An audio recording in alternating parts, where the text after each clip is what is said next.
Dear students, welcome back to Kataria pharmacy. बच्चों कैसे हो आप सभी? आई होप सभी ठीक होंगे, सभी हेल्दी होंगे और सभी की स्टडी बहुत अच्छी चल रही होगी। तो हम पढ़ रहे थे B pharma second semester pathophysiology. इसकी हमारी यूनिट सेकंड चल रही थी। तो यूनिट सेकंड में हमने कार्डियोवैस्कुलर सिस्टम से रिलेटेड जो भी डिजीज थे वो हम देख चुके हैं। अब हम देखेंगे रेस्पिरेटरी सिस्टम डिसऑर्डर्स। तो रेस्पिरेटरी सिस्टम डिसऑर्डर्स में दो डिसऑर्डर्स दे रखे हैं।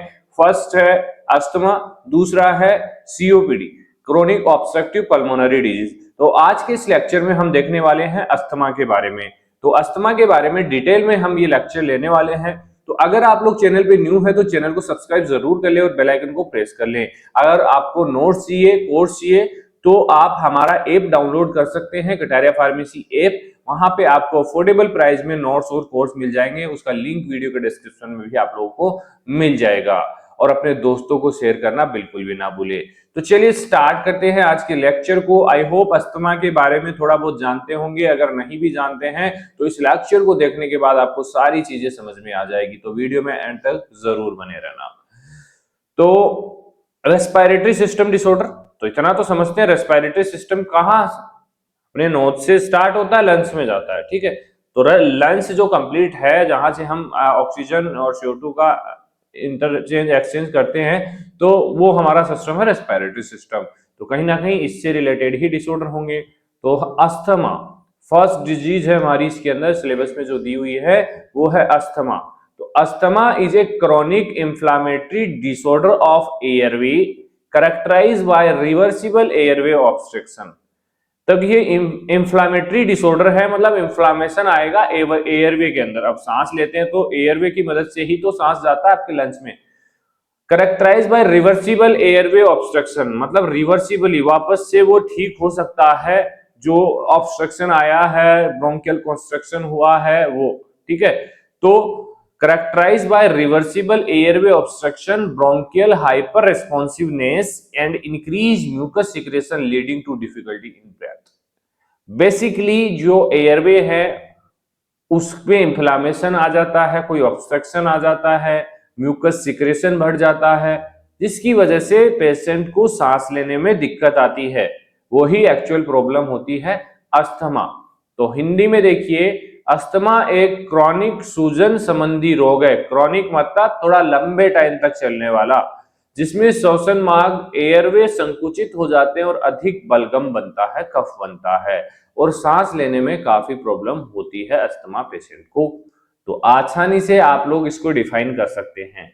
ये डायग्राम देखिए, ये नॉर्मल लंग्स का स्ट्रक्चर आप लोगों को यहाँ पे दिखाई दे रहा होगा। इसमें देखिए मसल्स रिलैक्स्ड है, नॉर्मल लाइनिंग है, नॉर्मल अमाउंट ऑफ म्यूकस इसके अंदर सिक्रेट हो रहा है। अब इस टाइप से देखिए अस्थमेटिक जो लंग्स होगा उसमें जो एक्सिस म्यूकस सिक्रेट होगा और जो लाइनिंग है वो स्वेल हो जाएगी। तो देखिए एयरवे कितना छोटा हो गया है, मसल्स थोड़ी टाइट हो जाएगी। ठीक है, तो इस तरीके से डिफरेंस आ जाता है अस्थमेटिक पेशेंट के अंदर और नॉर्मल पेशेंट के अंदर। तो आप इजीली इस चीज से समझ सकते हैं कि कितनी ज्यादा डेंजरस कंडीशन हो सकती है, सांस लेने में एक्चुअल दिक्कत आ सकती है। ठीक है, तो एक छोटी सी ट्रिक है, asthma equals to I plus B plus M। तो I मतलब इंफ्लामेशन होगा, B मतलब ब्रोंको कॉन्स्ट्रिक्शन, नलियां सिकुड़ जाएगी, M मतलब म्यूकस सिक्रिएट होगा। ये अस्थमा के एक तरीके से सिम्टम्स बोल सकते हैं, लक्षण हम बोल सकते हैं। फाइनल रिजल्ट आएगा, ये चीजें होगी तो डिफिकल्टी इन ब्रीदिंग, सांस लेने में परेशानी आएगी पेशेंट को। ठीक है, अब बात करें नॉर्मल वर्सेस अस्थमेटिक एयरवे जो होता है, जो पाइपलाइन हमने अभी दिखाई थी डायग्राम के अंदर एयर पाइप, तो उसमें नॉर्मल में और अस्थमेटिक में कंपैरिजन टेबल हम यहाँ पे आपको बता रहे हैं। तो एयरवे नॉर्मल के अंदर ओपन होगा, अस्थमेटिक के अंदर सिकुड़ा हुआ होगा, म्यूकस नॉर्मल होगा और अस्थमेटिक के अंदर ज्यादा सिक्रेट होगा, मसल्स रिलैक्स्ड होगी और अस्थमेटिक में कॉन्ट्रैक्ट होगी, इंफ्लेमेशन एब्सेंट होगा और यहाँ पे प्रेजेंट होगा। तो इस तरीके से भी आप लोग इसको रिप्रेजेंट कर सकते हैं, तो अच्छे मार्क्स मिलने के चांसेस बढ़ जाते हैं। बात करें causes of asthma and there types. ठीक है, तो कोजेज की बात करें, जैसे मेन तो एलर्जी की वजह से होता है, एलर्जिक अस्थमा जिसको हम बोलते हैं, एक्सट्रिंजिक भी इसको बोला जाता है, एक्सट्रिंजिक अस्थमा। तो ये due to dust, pollen, food, drug की वजह से होता है, बेसिकली बच्चों के अंदर देखा जाता है ये। ठीक है, कौन सा? Allergic asthma. तो एलर्जी मतलब child story, basically allergic asthma बच्चों के अंदर देखा जाता है। टाइप सेकंड की बात करें, नॉन एलर्जिक मतलब एलर्जी की वजह से नहीं होगा, नॉन एलर्जिक अस्थमा या इंट्रिंसिक अस्थमा। तो ये basically triggered by cold air, ठीक है, स्ट्रेस की वजह से या कोई एक्सरसाइज की वजह से या इन्फेक्शन की वजह से बेसिकली होता है। तो दो कैटेगरी हो गई, एक तो एलर्जिक हो गई, दूसरी नॉन एलर्जिक हो गई। तो ये बेसिकली जो होता है एडल्ट्स के अंदर होता है नो एलर्जी एडल्ट प्रॉब्लम। ठीक है, एलर्जी से नहीं होता है एडल्ट के अंदर, बहुत कम होता है लेकिन बहुत कम होता है। इसके अलावा ऑक्यूपेशनल अस्थमा भी हो सकता है कि भाई जो पेशेंट है जिसको अस्थमा हो रहा है वो काम क्या करता है, लकड़ी की फैक्ट्री में काम करता है या कोई केमिकल फैक्ट्री में काम करता है, उस तरीके से उसको अस्थमा डिसाइड हो सकता है। तो ड्यू टू केमिकल डस्ट या गैस की वजह से अस्थमा होता है, उसको हम ऑक्यूपेशनल अस्थमा बोलते हैं।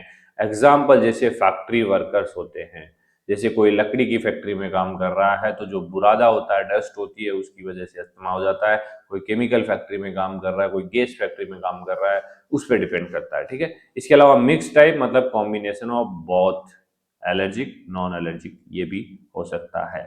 ठीक है, बात करें पैथोजेनेसिस की, जो प्रोसेस होती है अस्थमा की वो कैसे होती है। पैथोजेनेसिस का मतलब यही है, और एग्जाम में आप लोगों को पैथोजेनेसिस भी पूछा जा सकता है कि भाई डिफाइन या फिर पैथोजेनेसिस ऑफ अस्थमा लिखिए।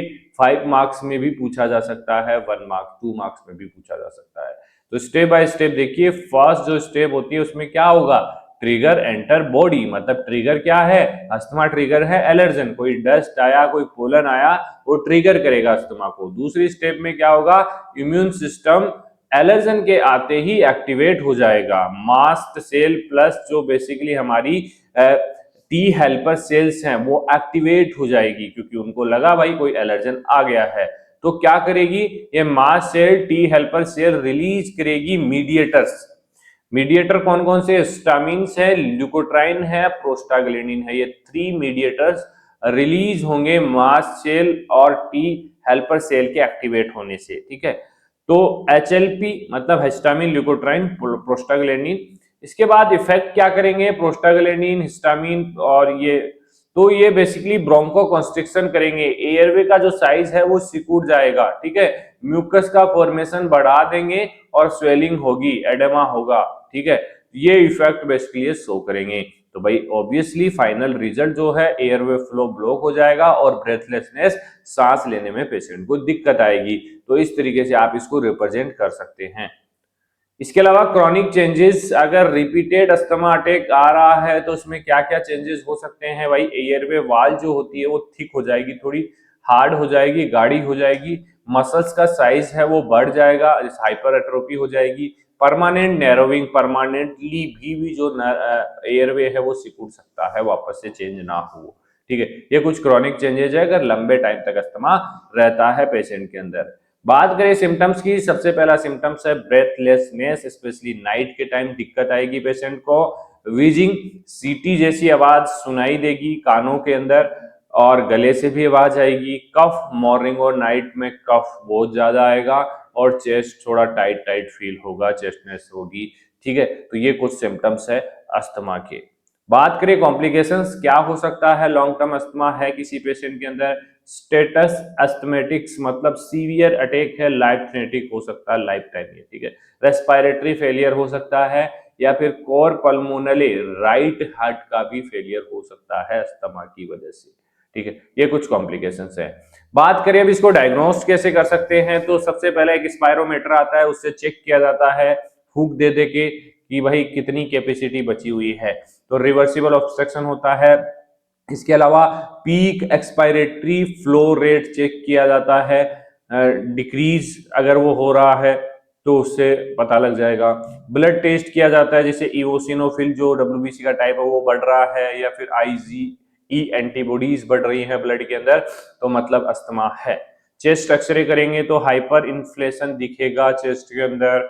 एंजाइटी चेक करेंगे, एंजाइटी है या नहीं, पेशेंट टेंशन में है नहीं, स्ट्रेस में है नहीं, तो इस तरीके से डायग्नोस किया जाता है अस्थमा को। ठीक है, बात करें ट्रीटमेंट की तो ब्रोंकोडायलेटर्स यूज करते हैं। इसके अंदर बेसिकली जो एयरवेज को ओपन करने का, डायलेट करने का काम करती है। जैसे बीटा 2 एगोनिस्ट हमारा साल्बुटामोल है, एंटीकोलिनर्जिक्स में हमारा आइपरट्रोपियम है, इसके अलावा मिथाइलजेंथिन के अंदर थियोफाइलिन है। मेजर ड्रग होती है हमारी, ये तीनों यूज की जाती है एस्थमेटिक पेशेंट के अंदर। इसके अलावा basically anti inflammatory drugs use होती है, जैसे कि कॉर्टिकोस्टेरॉइड में बोडेसोनाइड है, नेबुलाइजर के रूप में भी यूज होते हैं। ग्लूकोट्राइन एंटागोनिस्ट है, मोन्टेल्यूकास बहुत ज्यादा यूज होती है, मोन्टासेल नाम आपने सुना होगा। Master cell stabilizer cromolyn use होता है। तो ये कुछ एंटी इंफ्लामेटरी ड्रग्स हैं जो ट्रीटमेंट ऑफ अस्थमा में यूज होती है। अदर कुछ है जैसे कि ट्रिगर्स को अवॉइड कर सकते हैं, जिसकी वजह से एलर्जी हो रही है, डस्ट स्मोक, उससे दूर रहें तो अच्छा है। ब्रीदिंग की एक्सरसाइज करें, इमरजेंसी में ऑक्सीजन और एड्रेनलिन की जरूरत पड़ सकती है, ठीक है, इसके ठीक किया जा सकता है। तो ये हमारा अस्थमा कंप्लीट हो चुका है। आई होप आपको समझ में आया होगा, क्योंकि इतना कुछ ज्यादा हार्ड इसके अंदर था नहीं जो समझ में नहीं आए।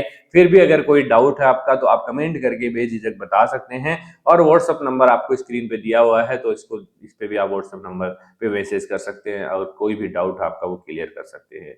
तो बने रहिए कटारिया फार्मेसी के साथ, मिलते हैं नेक्स्ट लेक्चर में। बहुत बहुत धन्यवाद।